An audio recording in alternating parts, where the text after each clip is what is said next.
Misaotra antsika rehetra tsy misaraka amin'ny televiziona malagasy indro ary ireo lohatenim-baovao. Isitraka asa fampandrosoana maromaro i Mahajanga Atoato napetraka tamin'ny fomba ofisialy tany an-toerana ny filoha-hevitry ny antenimieram-pirenena sy ny lehiben'ny faritra ary ireo solombavam-bahoaka. 900 ireo mpampianatra sy mpandraharaha no raisina mpahibe maso mpiasa mpanjakana raikitra teo anivon'ny Ministeran'ny Fampianarana Teknika sy ny Fanofanana Arak'asa. Nivoaka ny lisitra ireo mpilalao mandrafitra ny Baren'i Madagasikara hiatrika ny fenêtre FIFA lalao roa no atao amin'ny volana Jona.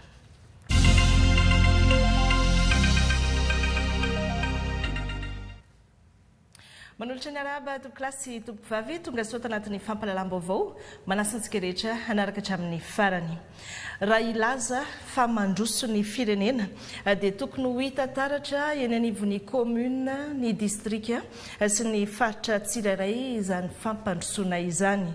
Ny fametrahana mpitantana sy manam-pahefana any amin'ny faritra no anisan'ny manam-pirofo ny fametrahana fitsinjaram-pahefana ny ako ny fametrahana tamin'ny fomba ofisialy ny filoha-hevitry ny antenimieram-pirenena misana ny faritany Mahajanga sy ny fametrahana lehibe ny faritra Boeny ary ny fametahana samboady ireo solombavam-bahoaka any Mahajanga no anokafantsika ny fampalalam-baovao iarahana amin'ny Niaina Romeo Aldine televiziona malagasy any Mahajanga.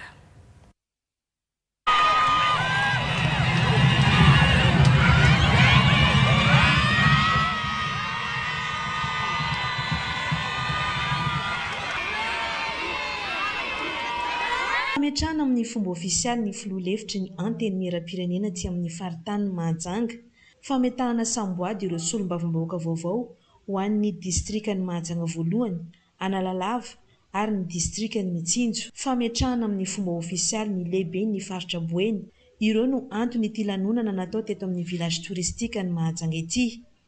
Samy novakiana teto avokoa ny didim-panjakana manendry azy ireo amin'ny andraikitra izay sahany avy.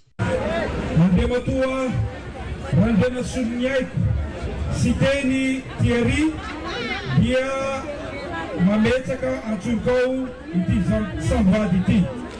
Mandeha matoa vice-président Afakanjo Christian dia mametsaka eo antsokareo ity samboady ity. Ny fametrahana ny lehiben'ny faritra Boeny. Ankoatra ny tatitra fohy nataony mivantana teto dia ny antso firaisan-kina mivoaka malagasy ihany koa ny filohan'ny antenimieram-pirenena sy teny Andrena Solonyaiko satria ny firaisan-kina, ny fifampitokisana ary ny asa mivaingana no lalana ahafahan'i Madagasikara mijoro sy mandroso izy. Nanotrina izao lanonana telo sosona izao ny filohan'ny fanavaozana ny Repoblika mivady, ny mpanolontsaina manokana ny fiadidian'ny Repoblika ny fanavaozana ary ireo olom-boafidy sy olom-boatendry maro manerana ny nosy.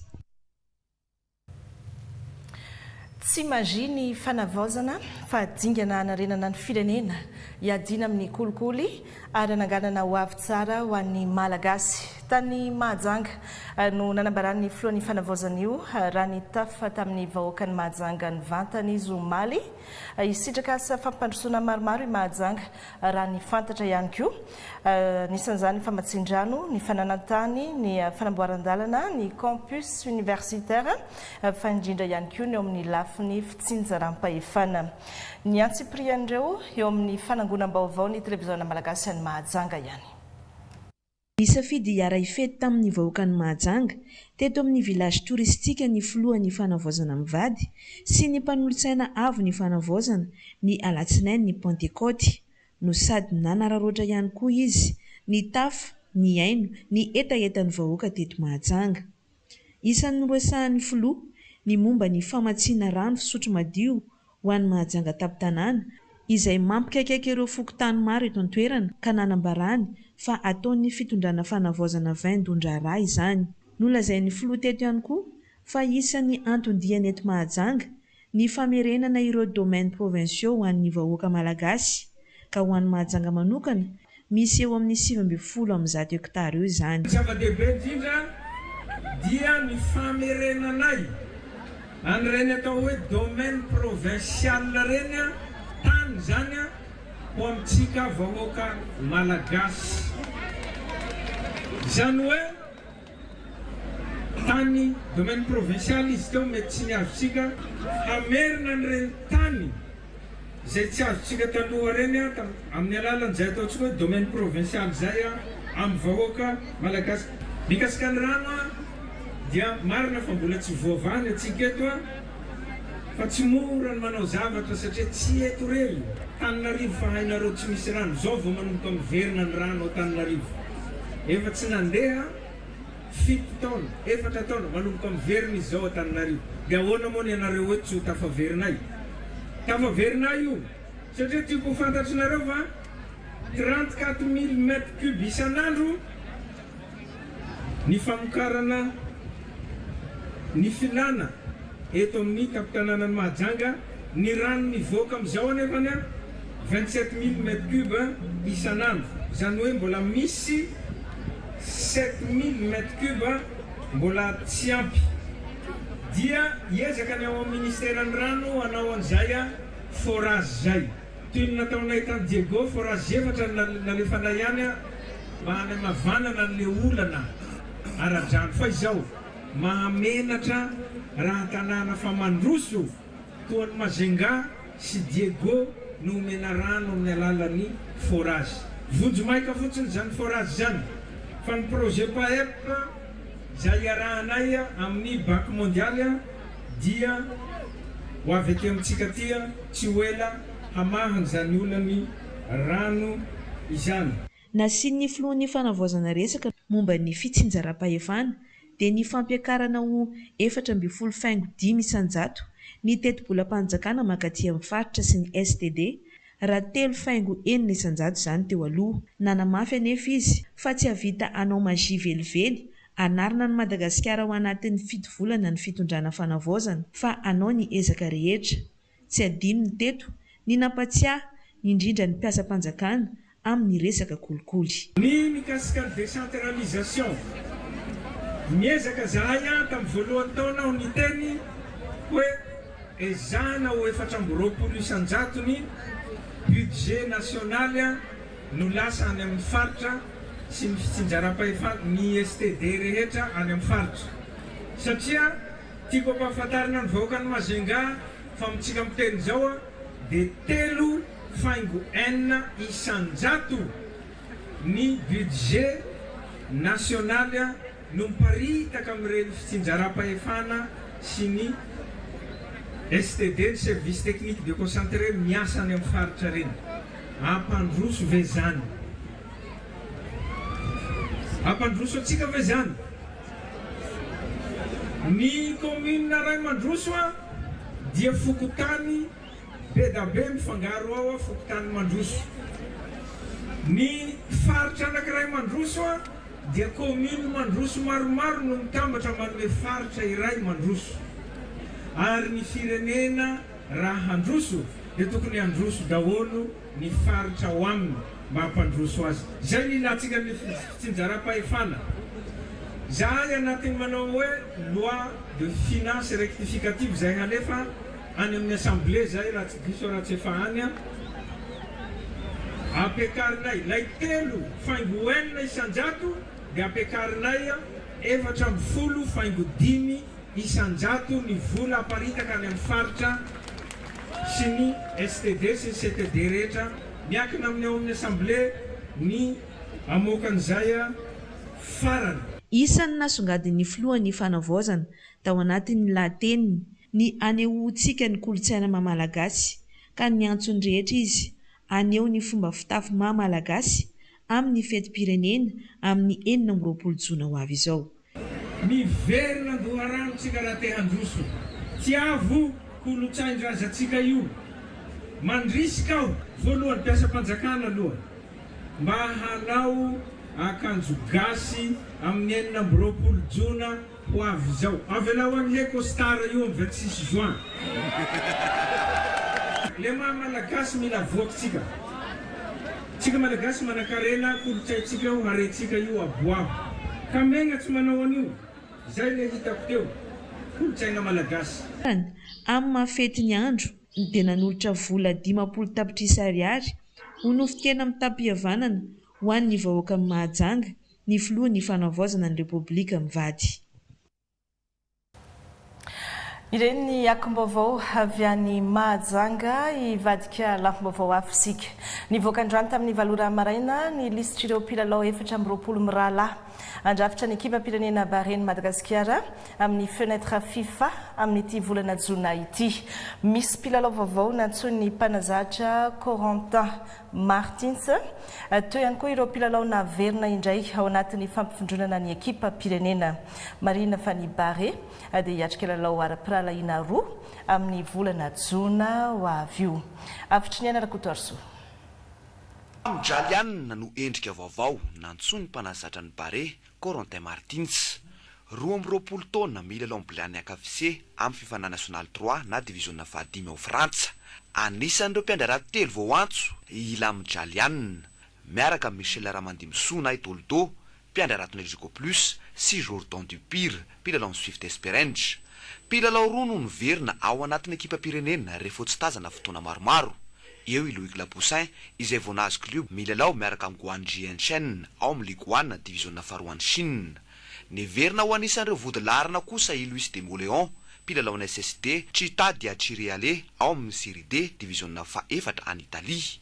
Ana mafafiarovatena miaraka amin'ny Sandro Tremollet, Thomas Fontaine, Eshan Kari, Bono Rabiarvelo, Morgan Jean-Pierre sy Matteo Capandier ary Radonena Rabemanatsoa. Eo amin'ny iraikiraka kosa no ahitana Clément Couturier, Beaza Randriamalala, Ryan Ravelson sy Nicolas Randriamanampisoa ary Johan Nzi. Ao amin'ny lohalarina dia tsy nahitana fiovana fa toy ny tamin'ny fampivondronana farany ny volana marsalasa teo ahitana ny Arnaud Randrianantenaina, Nicolas Fontaine, Ela Darira Hernirin, Ryan Ponty, Hakim Abdallah sy Warren Kadi ary Brian Dinani. Mpilalao telo no voantso matetika saingy tsy ao anatin'ny lisitry ny Bahrain amin'ny fenêtre FIFA amin'ity volana Jona ity dia Zakanirina Rakotoasimbola na Inina, Marco Lemartre, Jean Harrison Marcelin. Tsy ahivina fa hiatrika lalao ara-piralahiana roa ny Bahrain Madagasikara. Eo na amin'ny Lion de l'Atlas ny Maroc ao amin'ny kianjan'ny Moulay Abdellah ny Rabat ny talata 2 Jona ho avy izao. Ary fandona amin'ny Viokrantsa ny Uganda ao amin'ny kianjabeny Marrakech ny alatsinainy 9 Jona. Resaka baolina kitra izay ihany amin'ireo firenena telo Meksika, Kanada, Etats-Unis izay andray ny fiadiana ny amboara iran-tany amin'ny baolina kitra afaka 17 andro dia tanàna 12 no izoran'ny lalao. 12 ao Etats-Unis, tanàna 3 ao Meksika ary 2 any Kanada. Mazava ho azy zany fa 12 ihany koa ireo kianja andray ireo lalao amin'ity mondial 2026 ity. Ho fantaritsika ato anatin'ny vaovao entiny avitry ny anarakotorso ihany ny andindindreo.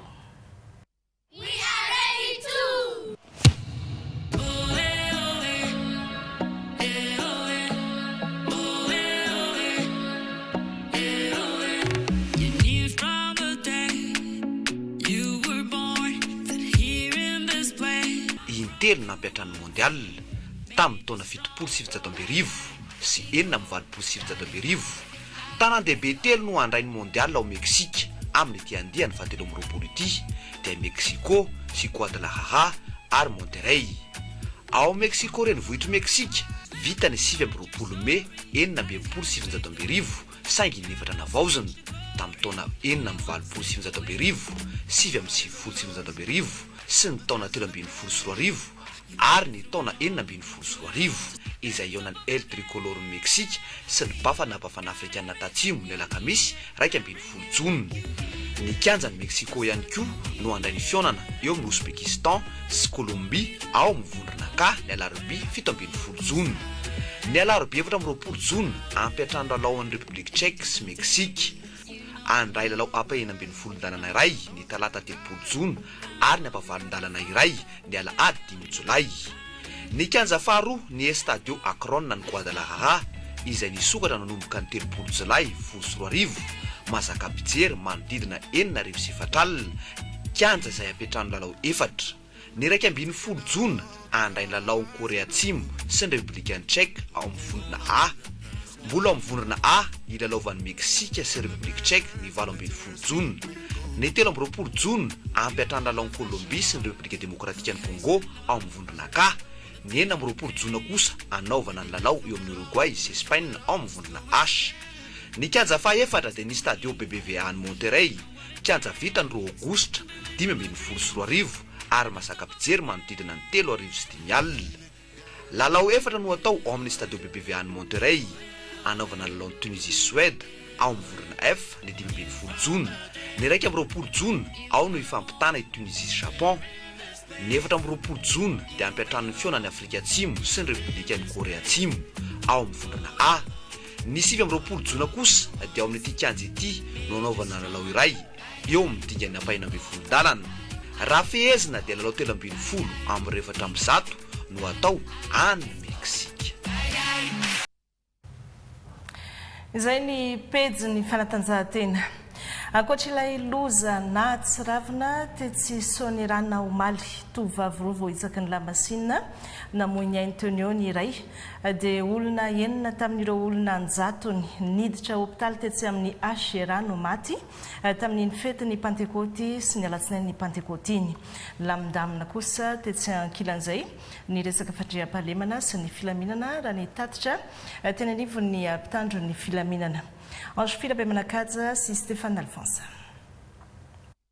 Ny hena ny tranga lozam-pifamoivoizana teto Antananarivo renivohitra sy ny manodidina nandritra ny Pentecote sy ny alatsinainy Pentecote 2024 raha mitany tamin'ny fetiny Pentecote 2024 araka ny tatitra avy amin'ny sampandrara misahana ny lozam-pifamoivoizana na brigade des accidents. 5 ny lozam-pifamoivoizana voarakitra, tranga roa vokatry ny fitondrana fiara tao anaty fahamamoana, olona iray maty, olona 8 no naratra. Tsy nisy kosa ny lozam-pifamoivoizana na simban-javatra na accident matériel nandritra ny fepitoana io. Mahakasika ny fandikandalana samihafa kosa, olona 420 no samborin'ny polisy, resaka vakitrano ny 2, sintomahery 4, halatra moto iray, halatra tsotra 5. Ireo ny samborina taorian'ny fisavana sy fijerena ny mombamomba azy 20. Raha ny tatitra avy amin'ny Asira kosa, olona 20 no niditra hopitaly vokatry ny lozam-pifamoivoizana ny alahady teo. Ny alatsinainy Pentecote 470 no nahiditra hopitaly vokatry ny accident à responsabilité civile. Araky ny tatitry ny service réanimation médicale, 17 no olona tonga nizaha fahasalamana io alahady sy alatsinainy Pentecote io.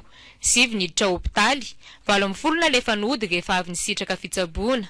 2 no tratry ny intoxication aiguë vokatry ny fiboboana zava-pisotro misy alcool. 3 namono tena fa tsy maty. Vehivavy 3 sy ankizy roa tratry ny toxique infection alimentaire collectif. Araky ny tatitra voaray tamin'ny urgence chirurgicale, 7 ny fizaham-pahasalamana, 7 tsy maintsy nahiditra hopitaly. Misy ny trangana ahitana fienany, nisy kosa ny ahitana fiakarany raha amitamin'ny zava-nisy tamin'ny Pentecote sy alatsinainy Pentecote 2024. Miovaova araky ny sampandrara izany araka ny fanazavana. Raha oharina tamin'ny taondasa ny atotanisany consultation voaray tato amin'ny réanimation médicale nandritra ny Pentecote dia nihidina izany raha toaka sy 420 tamin'ny 2024 ary 7 kosa tamin'ity taon'ity. Tamin'ny alatsinainy Pentecote kosa dia nitombo izany satria dia miisa 7 ny consultation tamin'ny herintaona ary 20 tamin'ity taon'ity. Taon'ny urgence kosa dia niena ny consultation raha toka 570 tamin'ny 2024 dia 720 sy 200 tamin'ity taon'ity. Tamin'ny alahady sy alatsinainy Pentecote io hatrany, 9 tamin'ireo notsaboina tato amin'ny Hashira no maty, ny 4 kosa efa maty avy any ivelany vao tonga teto amin'ny hopitaly.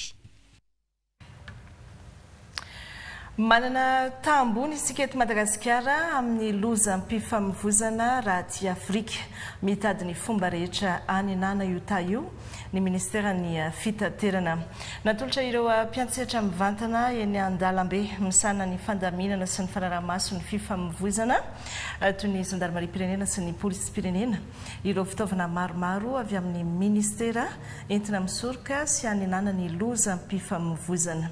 Olivier Andremlolo Miaja, Joël Sandrandriamparany. Olona iray isaky ny 4 segondra no mamoiny ainy maneran-tany vokatra lozam-pifamoivoizana raha ny tatitry ny OMS. Raha ty Afrika dia voasokajy ho manana tahambony eo amin'izy trangana lozam-pifamoivoizana hamoizana ain'olona izay isika eto Madagasikara. Raha ny fanadidina dia saika avy amin'ny hamamony mpamily no lohalaharana mahatonga io ambony io ho amafisina arak'izany ny fitsirihana tany alkôla ho an'ireo mpamily eny an-dalana amin'ny alalan'ireto fitaovana vaovao ireto hampiasain'ny gendarmerie sy ny police-pirenena eo ihany koa ny fitaovana ahafahana mandrefy ny vesatra entin'ny fiara. Fantatritsika tsara fa ny alkôla indrindra ny tena miteraka loza izay mitranga matetika ny nampamily fiarakodia zany na amin'ny mpitondra kodiaran-droa dia izay zany ny tena zava-dehibe tamin'ity andro anio ity mba ahafahana mijery nyreny mpandika lalàna ireny zany.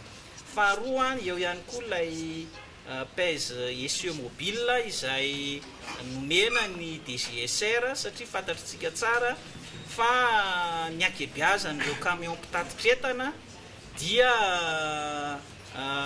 mandika n'ilay fetra farany azo entina izay mahatonga n'ireo lalam-pirenena indrindra lasa miteraka fahasimbana eny amin'ny lalam-pirenena reny zavatra ireny.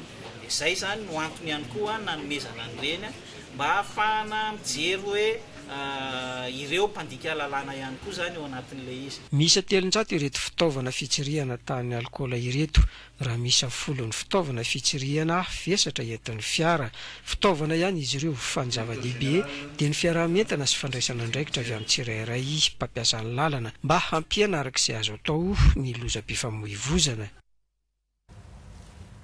Mifandraiky amin'izay ihany voalaza fa ilana fananana permis na fahazon-dalana ny fitondrana moto eto amintsika manomboka eto satria dia be loatra ny loza teraka izy ireny hatramin'ny ankizy aza mitondra moto eny an-dalana eny ny fahamarony koa etsy an-daniny raha teo. Mialohan'ny fampiarana azy io nefa dia misy ny fepetra sy dingana tsy maintsy arahina mifandraiky amin'izay fanapahan-kevitra noraisina izay raha ny fanampanazavana noentin'ny ministra ny fitaterana ihany eo amin'ny micro ny Olivier Andremlolo Miaja. Tsara ho mariana fa efa namoaka communiqué de presse ny teo anivon'ny ATT izay mampahafantatra antsika fa misy dingana tsy eo ny eo dia tokony tonga dia arahany iny fa misy dingana izay mbola ho atao mba entina mba hampanarahan-dalàna ny mpitondra kodiaran-droa zany izay hitantsika angambany fa tsy takona fenina toy ny tafika andrefa tanàna ny loza izay matetika mpitranga isan'andro ary afatesana indrisy fa afatesana ain'olona maro izy ireny tao anatina taona maromaro mifanesy izay. Noho izany zany ny fanjakana izay mijoro dia niezaka ny mba ampiatra n'ilay code de la route vaovao ary nametraka ny décret d'application izay efa nivoaka moa zany izy iny dia miezaka tsy moramora mametraka n'ireo lalàna rehetrarehetra izay mifehy amin'izay. Mazava ho azy fa tsy tonga dia eo ny eo arak'ilay nitenenina teo izay ny fampiarana n'ireo didy amandalàna rehetrarehetra fa kosa misy ireo tanatohatra izay tsy maintsy atao zany mba ahafahana mametraka n'ilay lalàna tena ho azo ampiarina rehefa atsoaty zany. Zay ny resaka fitaterana ho an'ny fampianarana 900 ireo mpampianatra sy mpandraraha tafiditra mpiasa-panjakana raikitra eo anivon'ny ministera ny fampianarana teknika sy ny fanofanana arakasa. Ampay Bemaso, fomba fiasa vaovao nanehoana ny mangarahara tanteraka tamin'izay fandraisana piasa mpanjakana raikitra izay ny adina amin'ny kolikoly sy ny tsy ara-jariny. Nanomboka ndraiky ambin'ny folo meteo ny fitetezam-pahatra nanaovana ny fandraisana piasa mpanjakana Ampay Bemaso ny farana androany zany tetsy amin'ny lycée technique Mahamasina. Nakansary Roger Andriamanalina. Ny ainga tamin'ny angon-drakitra na base de données mikasika ny tsirairay ny arahana ny jery sy namakafaka ny kariary sy Ampay Bemaso ny fampidirana mpampianatra sy piasa ho piasa mpanjakana raikitra eo anivon'ny ministera ny fampianarana teknika sy ny fanofanana arak'asa. Tsy nahafahana nanao kolikoly nakitrano trano toy ny fomba fiasa tsy nety tany aloha fa ny arahany be sy ny maro nahita sy nanapaka araka ny rariny sy ny ara-dalàna. Tia aloha sambany vao nisy ohatran'izy ity fa ny mampiavaka azy zany dia hoe miara hita eo daholo tonga dia fantatra hoe reto no recruté dia fa milamina tsara. Eny tompoko mety aminay mpampianatra le izy satria maro aminay mpampianatra no tena sahirana amin'ny asa fampianarana nefa mbola tsy recruté foana dia tena mety aminay mpampianatra le izy amin'izao. Hita zany le izy hoe mangarahara dia mba tsy sin'le adihevitra lava be satria hita ery amin'ny fafana daholo ny critère rehetra izay mombamomba vacataire ho recruté dia efa samy manao kotany daholo ny tsirairay avy hoe firy ny salanisa azony. Ny asana mpampianatra no asa nisan'ny mafy sy sarotra indrindra eto Madagasikara. Rariny raha tokony sitraka zo sy tombotsoa ary fijerena ny maha-olona izy ireo. Ny recrutement zany izay fandraisana ho piasa mpanjakana an'ireo mpampianatra zany dia nisan'ny lalam-pahamehana zao fitondrano zao ary efa ny teto faritra moa zany ny mpiara-miasa ny niaraka tamin'ny Bianco ho amin'izany recrutement zany satria misy mpampianatra tany efa 20 taona, 15 taona, 10 taona nampianarana dia tsy nisitraka an'izany ary efa taona manindrotra ho ty ministera ty tsy nahazo zany hoe poste budgétaire izay tokony recruténa dia tonga ty ny anjara masoandro an'ireo mpampianatra zany natao an-kariary zany natao Ampay Bemaso zany mba editsika amin'ny kolikoly dia fantatsika fa nisy ny critère izay napetraka zany tao anatin'izay dia eo zany ny ancienneté, eo ny diplôme, eo ny taona, eo ny volume horaire ary ny spécialité. Ny ilain'ny vahoaka ny mpampianatra dia tsotra rehefa madio sy mangarara le izy ka raha tsy recruté izy zao fa fantany hoe amin'izao zany tokony recruté dia mandrika ny sain'ny olona ary izay ny zany fitondrano zao sy ty ministère ty ho apetraka izay hoe bonne gouvernance izay ady amin'ny kolikoly izay zany mba mahazo ny anjara izay tokony azo ara-draniny sy ara-dalàna zany ny mpampianatra sy ireo rehetra izay tokony azo an'izany. Mpampianatra vacataire 500 no tafiditra ho piasa mpanjakana tamin'ny andiany voalohany. Mpampianatra sy mpandraraha vacataire sy bénévole mampiodina ny départementa miisa 513 ny andiany manaraka izay efa andalam-pikarakarana izany hoe mitotaly 900 ireo poste budgétaire azon'ny ministera. Misy olona 700 mahery hafa kosa ireo ayaina ho tafiditra tamin'ny fomba tsy ara-dalàna andrasana valina fanadiadiana sy fanapahan-kevitra avy amin'ny Bianco sy ny tribonaly ka ho asolo olona vaovao hafa mendrika azon'ny toerana vantany vaovao pirofo izay tsy fanarahan-dalàna izay. Resaka famokarana sy fambolena ny sitraka lalam-pamokarana izany hoe lalana famoaham-bokatra sy fivezivezen'ny tantsaha mirefy 40 kilometatra ny distrikany Fandriana ao anatin'ny faritra Moronmania izay namboarin'ny ministera ny fambolena tamin'ny alalan'ny tetikasa defi famatsim-bola ny FIDA. Tao anatin'izany ihany koa no nanolorana fitaovam-piasana sy zezika ho an'ny tantsaha ho fanatsarana ny fiarian'izy ireo. Milandry anjafy ao amin'ny rindran-tsary ny Tolotra Robson. Taloha aloha ny lalana dia nanapijalo satria lavadavaka be mihitsy dia na ny tôbila sahirana amin'ny fitaterana ny olona koa amin'izay tena sahirana mihitsy indrindra fa rehefa avy ny orana lavadavaka be sady fotaka be no sady tototry ny rano ny arabe. Amin'izao izy aloha dia tena vita ara-dalàna tena amin'ny ilany tasahazo indrindra satria lalana natao ao amin'ny adiny 3 ao izy taloha, amin'izao izy dia eo amin'ny asasakadiny mahery fotsiny dia vita io lalana io, ny andehanana amin'ny lalana io. Tantsaha mahery ny Valoris Valualina no mahazo tombotsoa amin'ny fahavitanty lalam-pamokarana amin'ny refy 40 kilometatra atao anatin'ny distrika Fandriana ao anatin'ny faritra Amoron'Mania ity. Asa izay mahakasika ny imito fiadanana, Samadio, Milamaina ary Sandrandà. Ny Ministeran'ny Fambolena sy ny Fahaleovantena ara-tsakafo no nanao ny asa fanarenana ity lalam-pamokarana ity tamin'ny alalan'ny fandarana SADEFI ka ny fidano na Matsiarabola. Tanjona ny isokafana bebe kokoa amin'ny fivezivezen'ny mponina sy ny vokatra, anamora ny fitaterana eny an-tsena sy ampiroboroboana ny varotra sy ny toe-karena. Ankoatra ny fanatsarana ny lalam-pamokarana dia nanolotra tohana mivantana ireo tatsaha ny Ministeran'ny Fambolena sy ny Vavitan-tena ara-tsakafo toy ny fitaovam-pamokarana sy ny zezika.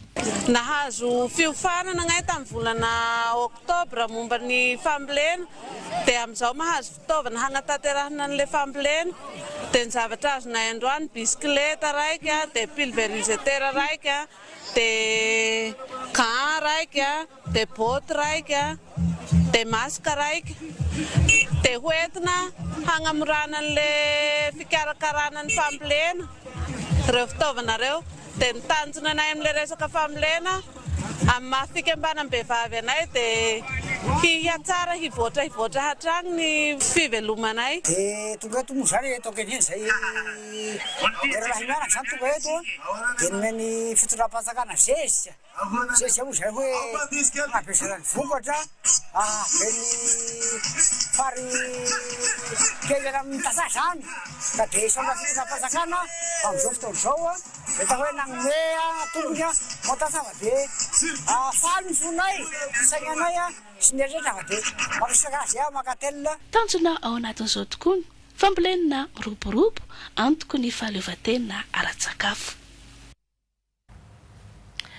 Itoy eny amin'ny CCI Vato amin'ny 7 Mei izao ny fankalazana ny fahadimy amin'ny 70 taona ny Radio Madagasikara korana sy fiaraha-mifaly ranoray namafisana ny mpiara-miasa eo anivon'ny RNM ny firaisankina sy ny fifankatiavana eo amin'izy ireo ary anasana ihany koa ireo niara-ny asa sy ireo nahita tombotsoa rehetra tamin'ny radio pirenena malagasy.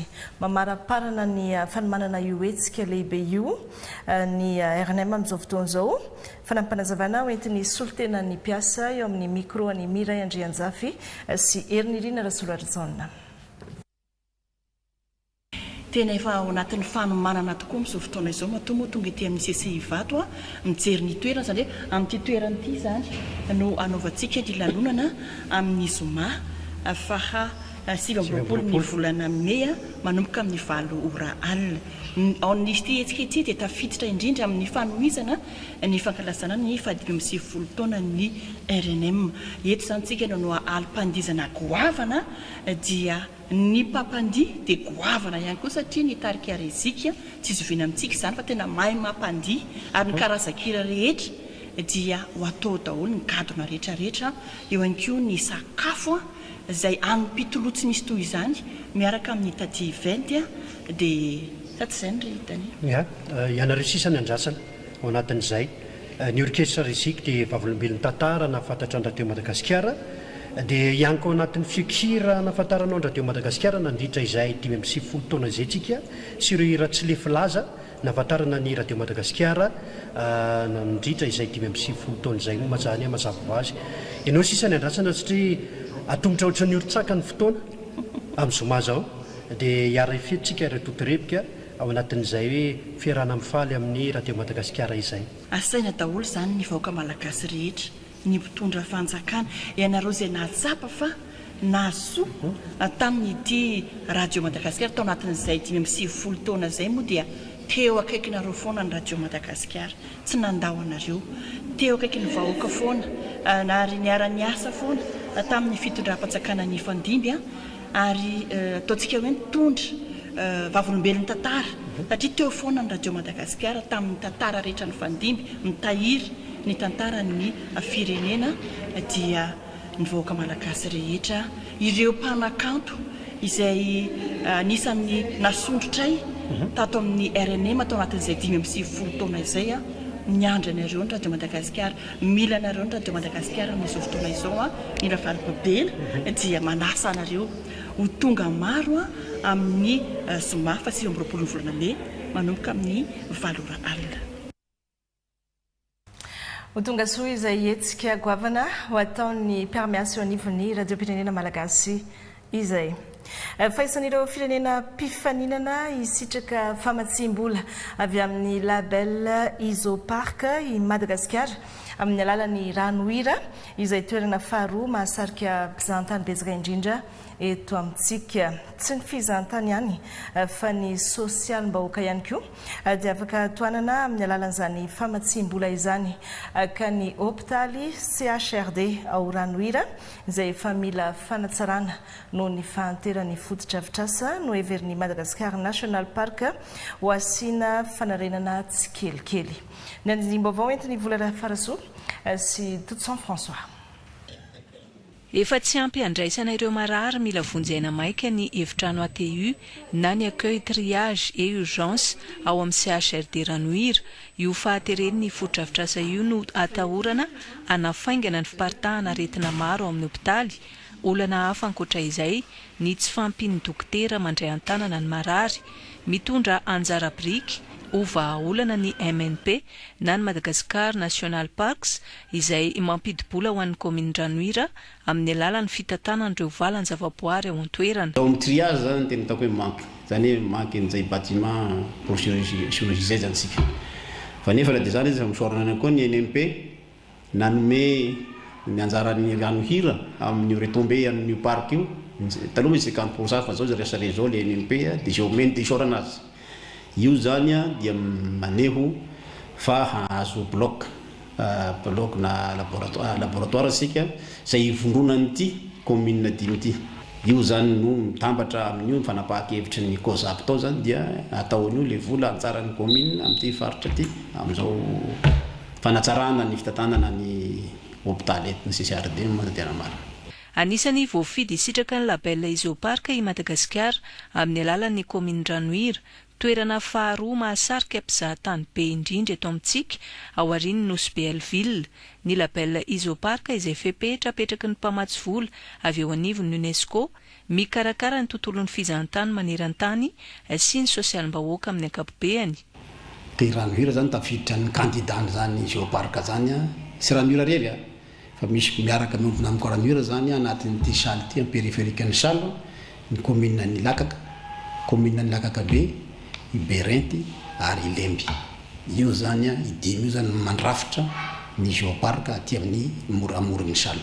Izay idiran'ny mpamatsy vola raha hazo ny label de UNESCO zany i label io zany no karazana conditionnalité apetraky ny bailleur de fonds ahafahany miditra aty amin'ny faritra saly. Mba hanatsaratsarana ny famasiam-bola eto satria efa tsy zakan'ny commune sony le infrastructure eto dia zay mahatonga antsika miady mafy mba hazo an'io Isopark io, hazo an'io label io. Dia rehefa azosika label io zany dia varavarana misokatra ny famasiam-bola eran-tany. Asa fampandrosoana maro lafy mamaly ny filan'ny vahoaka no ifantohany izay famatsim-bola ho azo amin'ny label Isopark izay. Anisan'izany ny fanarenana ireo fototra-avitrasa efa ratsy ao amin'ny hôpitaly Mpanjakana CHRD eto amin'ny commune ranohira. Rehefa nandalo tany ranohira iny dia nanararaotra ny jery ny zava-misy ao anivon'izany hôpitaly CHRD ao ranohira izany ny mpanao gazety. Anisan'ny fantatra tao anatin'izany fa efa manana bloc fandidiana sy ny sampan-draharaha rehetra maha hôpitaly CHRD azy ny hôpitaly be ao ranohira. Mangataka ny anampiana anestésiste kosa nefa ny mpitantana ny hôpitaly etsy andanin'izay. Raha ny fanampim-baovao ihany dia fantatra ihany koa fa naomby ny fanifanana ireo teknisianina ny laboratoire ao amin'ity hôpitaly ny ranohira ity ihany ary amin'ny volana Jona izao dia isy ny fananganana efitrano vaovao anaovana radiographie sy laboratoire vaovao any an-toerana. mbola vola falasoa sy Toutsan François. Ankoatra ireo mponina sy mpizahatany mitsidika ny komina Ranohira dia komina dimy hafa ao amin'ny distrikan'ny Osy no misitraka fitsaboana sy fizaham-pahasalamana eto amin'ny CHRD Ranohira. Dia misy ny komina Andohany Lankaka, misy ny komina Lankaka be, misy ny komina Anjiolava, misy ny komina Menamateloto, misy komina ny Satrokala. Dia ankoatran'ireo zany misy ilay komina hors région, zany hoe misy ny komina aty amin'ny faritra ny Ankazoabo, misy ny komina amin'ny faritra Sakara, izay misitraka ihany koa ny amin'ny ity hôpitaly CHRD Ranohira ity. Amin'ny maha CHRD azy dia tsy ampy ny fitaovana teknika kirakiraina, torak'izany ihany koa ny mpiasa mampiodin'ireo sapan-drara rehetra eto amin'ity hôpitaly ity, anisan'izany ny anesthésiste sy ny infirmier de bloc izay iankinany ny ain'ireo marary miatrika fandidiana. Mba mangataka anankiray eo mba isolo an'ilay anesthésiste zay teo aloha, mba ho anankiroa ihany koa ilay anesthésiste mba tsy ho hisy ny fahabangana raha hoe misy tsy fahafahana tampoka miasa ho an'ilay anankiray. Tsy manana an'ilay hoe tena paramètre ho an'ny infirmier de bloc fa dia ilay paramètre garde ihany zany no miaraka mandidy amin'ilay dokotera eo dia angatany ihany koa mba hisiny fanampiana ny personnel ny paramédical. Na izany aza nefa dia miroso ny ezaka fanatsarana manomboka toato ny ampahan'ny asa fananganan'ireo fototra-avitrasa vaovao eto amin'ity hôpitaly ity vokatry ny fiarah-miasa ny COSAP sy ny MNP. Volana mena ho volana jona io zany dia hanomboka n'ilay fananganana izay bâtiment zay efa manampy sady ihany koa an'ilay fototra-avitrasa ho an'ny hôpitaly CHRD Ranohira. Nahitambokany ihany koa ny fiofanana omen'ireo fandarana asa iraisam-pirenena, mahafeny asa n'ireo teknisianina amin'ny laboratoire mandray an-tanana ny fitiliana marary. Raha ohatra hoe analyse d'urgence zao dia eo amin'ny sasakady ny farafahelany dia avoakany hoe resaka tazomoka zao hoe GTP sy frottimain zao sasakadiny dia avoaka satria urgence zany. Arakaraka ilay asa zany hoe après 1 heure dia mety efa vitany anay rehefa tsy dia misy asa anay. Matotra ny fiarah-miasa ny CHRD Ranohira amin'ireo mpiarambonantoka eto an-toerana sy any ivelany. Nahazoana farafara sy matelas médicalisé 12 manaraka ny lamina napetraky ny ministera ny fahasalamam-bahoaka ny hôpitaly, misy ny fond d'urgence fandraisana an-tanana maimaim-poana ao amin'ny sampana vonjyaina, misitraka fizaham-pahasalamana sy fitsaboana sahaza azy ihany koa ireo be antitra. Iverenantsika ny akom-baovao avy any Mahajanga ny akon'ny fitsidiana izay ataon'ny filohan'ny fanavaozana mivady any Mahajanga tamin'ny farany herinandro teo iny tao anatin'ny fetin'ny Pentecote sy ny alatsinainy ny Pentecote. Rehefa manao fitsidia-paritra toy ireny moa ny filohan'ny fanavaozana dia misy hatrany ny fionany amin'ny mpianatry ny université, tsy fionana fotsiny ihany fa mivatsy fitaovam-pampianarana sy fitaovam-pikarohana ho an'ny mpianatra ihany koa izy ary mbola nanolotra vola ihany koa. Natsarana ny fampianarana any amin'ny université ny Mahajanga. Raha ity akom-baovao vao tonga eto amin'ny Foibe nalefan'ny televiziona malagasy avy any Mahajanga ity. Natolotry ny filohan'ny fanavaozana an'ireo mpianatra teto amin'ny campus universitaire Ambondrona androany talata 24 Mey 2024 ny wifi maimaim-poana isan'ny fampanantenana nataony tamin'ny fandalovany farany teto Mahajanga izay azon'ireo mpianatra ampiasaina amin'ny fotoana rehetra ho fanampiana sy ho fanamorana ny fikarohana ataony. Ny ampy lela vola 20 tapitrisa ariary toy ny nataony tamin'ny université hafa notsidihany. Misy vola 20 tapitrisa ariary toy ny antoliary omeko anareo mpianatra no fikena amin'ny tampihavana. Tety ihany koa nanolora ny solosaina miisa 100 ho an'ireo sapanjara-panjakana eto Mahajanga ho fampandehanan-draharaha amin'ny ankapobeny. Promesse reny dia iny izy natolotra iny mampiasa finaritra ny mpianatra efa nisy ordinateur natolotra dia mba ny faniriana mba tsy hisy an'ilay mpianatra ntsony mandeha mivoaka any amin'ny cyber manao recherche. Manova tsikelikely tsika izay mba tonga ny université mpanjakana rehetra mba hanana ny maizy azy araky ny hiranareo teo. Ny hiranareo teo izy teo mba hoe orearea izy teo raha tsy diso maneran-tany. Tsy zay le izy teo. Na iny iverenako jereko ny mpianatra. Telo angamba hitako mba ny hira teo nanaraka an'le izy.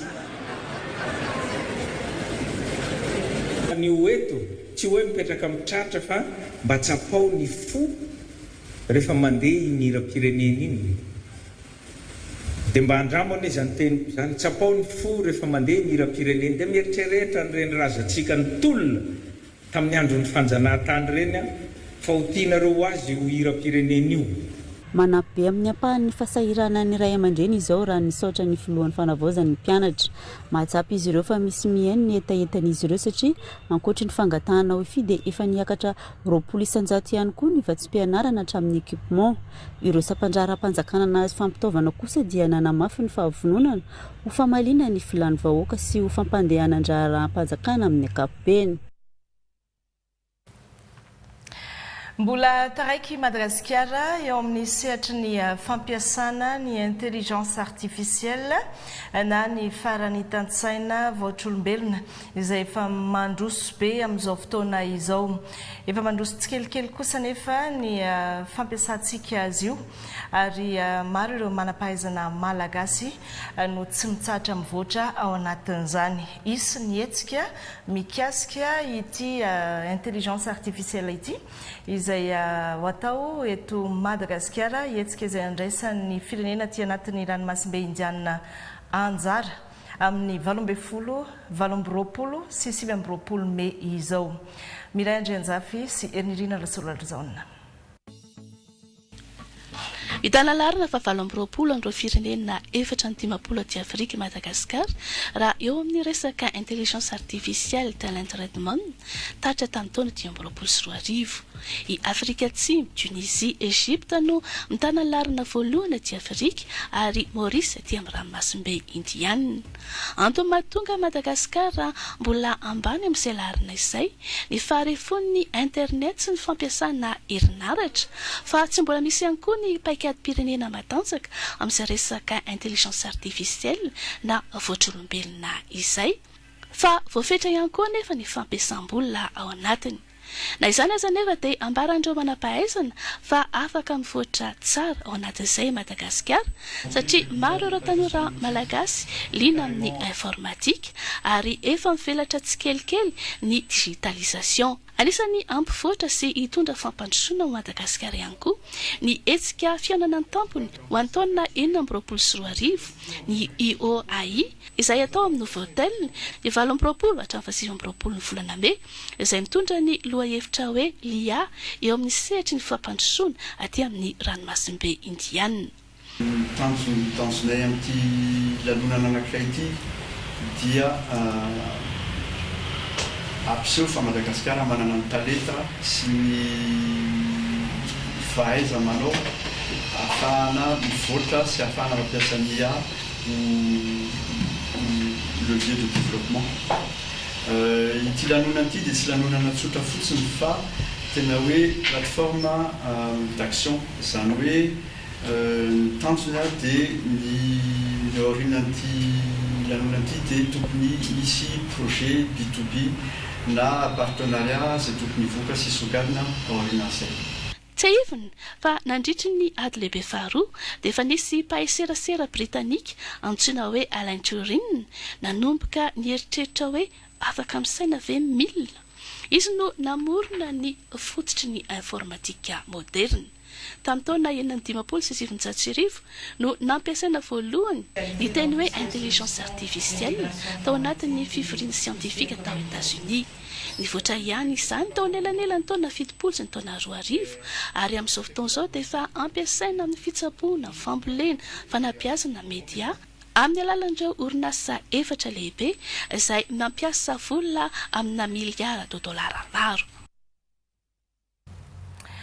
Ary amaranantsika mahafinaritra ny fampahalalam-baovao amin'ity alina ity ny resaka zavakanto, mozika mihaja manambatra ny zava-maneno sy ny kolotsaina samihafa ao anatin'ny rindrakila malefaka ny mozika symphonique.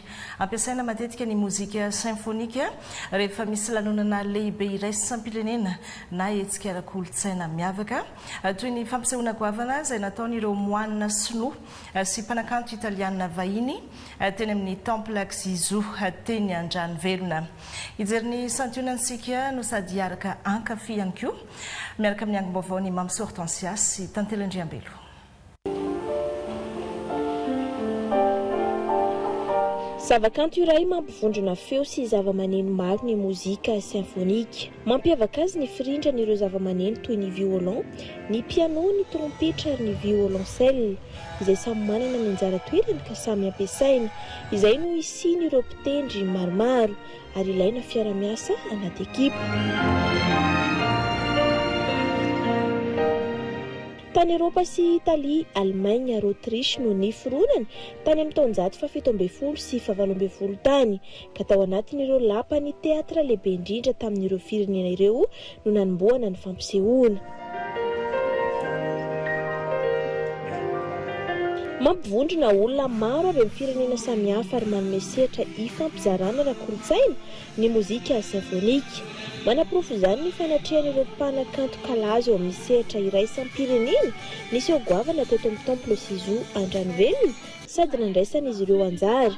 Toy izany ihany koa ny nahatongavany ilay mpilalao sarimihetsika indiana malaza nizara ny fahaiza-manaony. Ankoatra ny fampisehoana ara-zavakanto goavana dia azo lazaina fa mbola anisan'ny fitaovana mampifandray ao anaty fahasamihafana ny mozika sy ny kolontsaina symphonique.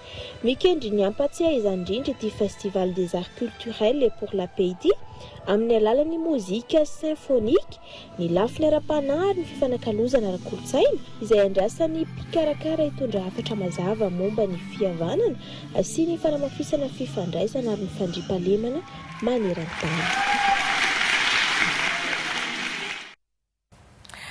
Misaotra antsika rehetra ary nanaraka ny fampahalalam-baovao, misaotra ny ekipa rehetra ny aranana tontosa ihany koa. Raha mipitso ny fotoanantsika manaraka, mirarisato klasy vavy.